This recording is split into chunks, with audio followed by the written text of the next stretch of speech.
So, yesterday the UK had, I believe it was the second named storm of 2025, Storm Flores, which it did a fair amount of damage throughout Scotland, but luckily Dundee wasn't too bad. The main thing we got in Dundee was horrendous wind, high wind, damaging wind, and the wind did, even though I had gone out well in advance of the arrival of the storm to make sure my plants were tethered and stuff. It did do some minor damage to the garden.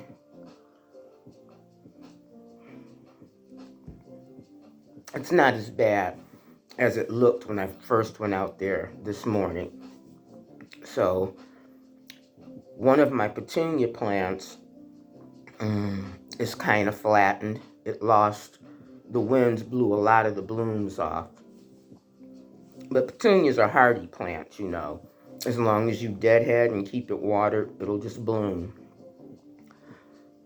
My dahlia is the one that got hit the most. It lost a lot of blooms, but there's still little buds on it, so I cleaned it up as best I could this morning, and hopefully it'll bounce back.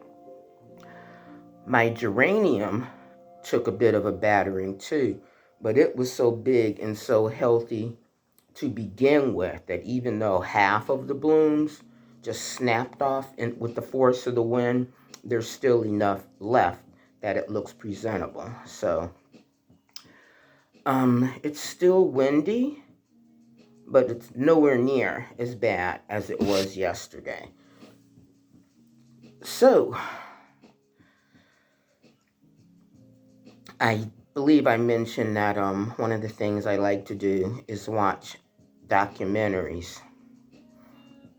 So yesterday I watched a new documentary having to do with Hurricane Katrina, because the 29th of this month will make it 20 years since Katrina swept in and totally destroyed New Orleans. Which, it makes me wonder, why do we refer to that as an anniversary? Aren't anniversaries things that you celebrate with joy? Why not just say it's been 20 years since Katrina instead of the 20th anniversary, like it's a joy for celebration? Anyway, on Disney, there's a new documentary, 5 parts, 1 hour each part, called Hurricane Katrina, Race Against Time. And it's an excellent documentary. It's the best documentary I've ever seen on Katrina, and I've watched a lot of them. This is so good, in my humble opinion. It even supplants the documentary Spike Lee did shortly after, maybe like 3 or 4 years later, when the levees broke. This is a good watch, and it clears up some misconceptions that have lingered long after Katrina. All the misconceptions, including some that I had, except one. I will give you a spoiler alert. Episodes 4 and 5 are really hard to watch.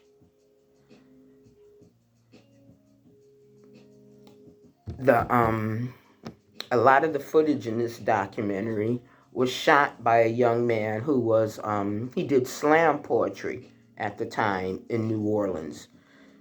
And he ended up, because he did slam poetry, he took his video camera with him everywhere. So he got to take footage of a lot of the real deal stuff.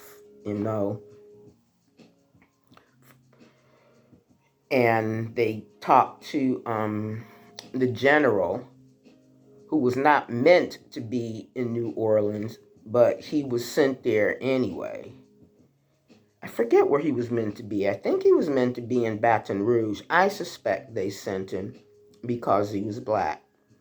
But this guy did a wonderful job of coordinating the efforts, and the interviews with him, when you watch it, you're like, whoa. They also went back and showed you what it looks like now. Obviously, 20 years later, it's not the same. And the areas that got the most attention were the areas that really didn't need it. Treme needed it. The lower ninth needed it. St. Bernard Parish needed it, but they didn't get a lot of it. Anyway, I highly recommend that you watch it. And that's it. What I'm going to do in the aftermath of watching that documentary yesterday is revisit the series done by David Simon, Treme, because I watched it, but it didn't make sense to me.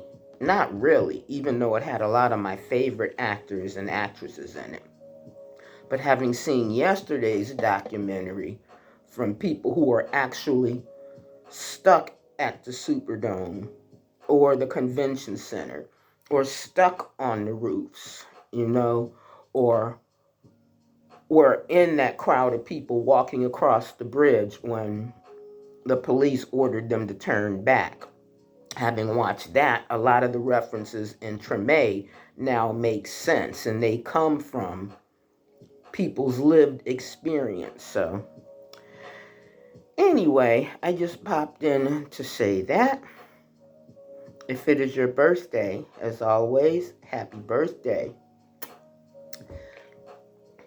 If life is just shit right now, trust me, sweetheart, it will get better. And until next time, to my old and new subscribers, thanks as always for tuning in. Stay safe and live well. Bye.